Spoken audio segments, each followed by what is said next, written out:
కాశీ వెళ్ళిన వాళ్ళు గంగాజలాలు పట్టుకుని రామేశ్వరం వెళ్ళాలి.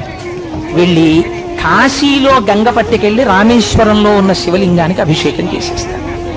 చేసేసి రామేశ్వరంలో ఉన్న ఇసుక కొంచెం పట్టుకుని మళ్ళీ కాశీ పెడతారు. వెళ్ళి అది పట్టుకెళ్ళి గంగా నది ఒడ్డున ఉన్నటువంటి ఇసుకలో కలుపుతారు. మాకు సంపూర్ణ తీర్థయాత్ర అయింది. రామేశ్వరంలో ఏముంది? శివలింగాన్ని ప్రతిష్ఠ చేశారు. ఎవరు చేశారు? రాముడు చేశాడు. రాముడు ఎందుకు చేశాడు? తనకున్న పాపం పోవడానికి చేశాడు. ఎవరిని ప్రతిష్ఠించాడు? శివలింగాన్ని ప్రతిష్ఠించాడు. అంటే రాముడు గొప్ప, శివుడు గొప్ప? రాముడే ఈశ్వరుడు అయినాడు.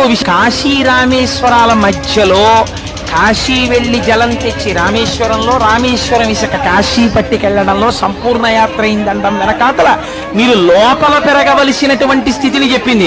అంతేగాని ఓ 2,000 రూపాయలు 5,000 రూపాయలు జేబులో వేసుకుని అలా వెళ్ళిపోయి తీసుకొచ్చేసి ఇక్కడ పోసేసి ఇక్కడ పట్టుకెళ్ళి అక్కడ పోసేసి అయిపోయిన తీర్థయాత్ర అని కాదు దాని ఉద్దేశం. చాలు పరమశివుడు పార్వతీ అంటాడు, కాశీ పట్టణానికి ఏమిటో తెలుసా? సుతీ పాపములకు ఎదురు చుక్క కాశీ. కాశీ పట్టణానికి ఉన్నటువంటి గొప్పతనం ఏమిటి అంటే, ఓ సుతతి పార్వతీదేవిని పిలిచి అంటాడు, పాపములకు ఎదుర్చుక్క కాశీ.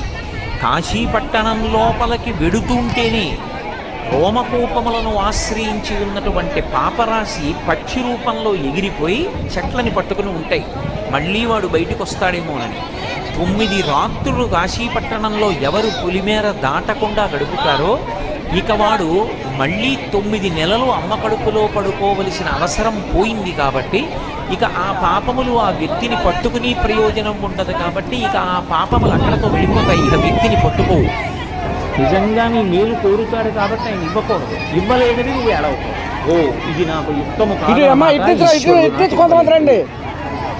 ఎందుకని? నేను తెలియక అమెరికా అధ్యక్ష పదం అడుగుతాను, లేకపోతే భారత ప్రధానమంత్రి పదం అడుగుతాను. ఎందుకు? హాయిగా రమణ మహర్షి ఆశ్రమంలో శతాబ్ది ఉత్సవాలలో ఒక రోజు మా తాత మాట్లాడాక రావడం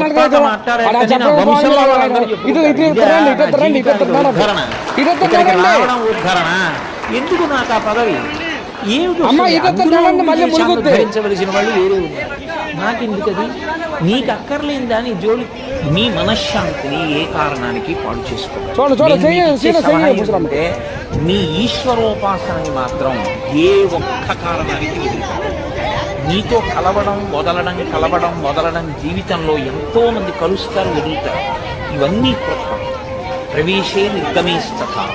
ఈ కదలికలన్నీ ఆగిపోయేది ఎప్పుడంటే ఇది కదలడం ఆగిపోయిన తర్వాత అన్ని అనుబంధాల